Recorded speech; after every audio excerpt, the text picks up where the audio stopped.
everybody, it's Richard Roeper. There's been a ton of talk about Inception. I think it's the best movie of the year. Other people are infuriated by the ending. Some people say they don't know what the hell's going on throughout the movie. I want to issue a spoiler alert right off the bat here. We're going to talk about this movie in detail. We're going to talk about the ending of it. If you haven't seen the movie, don't watch this. Go away. Come back after you've seen the movie.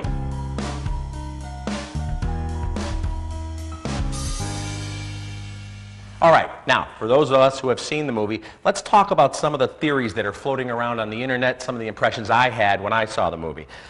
Interpretation number one of the movie, and I think this is the most straightforward, is that the Inception worked.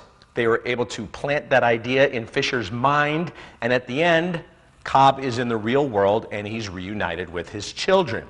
Now some people say no, that can't be because the kids are playing in the same position that we see throughout the movie and they seem to be the same age, but other people are pointing out that no, in the final credits there's actually two different actors who play the boy and girl respectively at different ages. The clothes are a little bit different. It's the real world. He's finally able to escape his dreams. He's never going to see his ex-wife again. It's a happy ending. That's the most straightforward interpretation of the movie. It's the one I tend to believe is the truth. Now, there are other people who say, no. At the end, Cobb is still dreaming because of the dreamlike nature of the sequence. Some people claim that when he's going through the airport that everybody's looking at him like they do in dreams. I don't think that's true. And of course, how does Michael Caine arrive there from overseas? Wasn't he meeting with Leo, the Cobb character, when he was in Europe? How does he know to be there? And the kids are the same age and they're wearing the same clothes. The whole thing is still a dream, and that top is just going to keep on spinning throughout. That's a pretty plausible theory. I think it's one worth saying maybe, maybe not. Other people are saying, no, the whole movie's a dream. The whole thing is Cobb's dream. He never escapes the dream. I think that's kind of a cop-out. I don't know why Christopher Nolan would do that. He's certainly never going to tell us that the whole movie was a dream. Now, other people are saying that some of the real-world sequences are dream sequences and some of the dream sequences are real-world sequences. You can note that the Cobb character has his wedding ring on in some sequences that are supposedly dreams because, of course, his wife is long gone. And in other sequences, he doesn't have the ring on.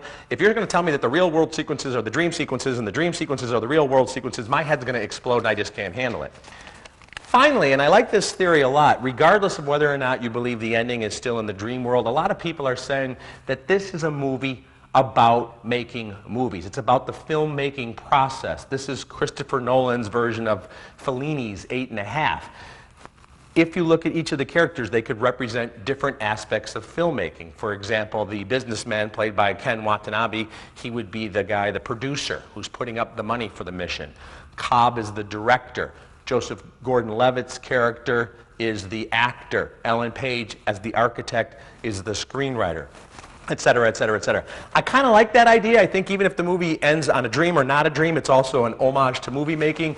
Here's what I think is great about this movie. First of all, I think it's a wholly original work of art. Also, we're talking about it. We're debating it. Nobody's sitting around right now debating the merits or lack thereof of frickin' Marmaduke or the grown-ups. This is a movie with big ideas. It challenges you. I think it gets better upon the second viewing. I'm Richard Roeper. You can get all my regular reviews at richardroeper.com. I'd love to hear your thoughts about Inception as well.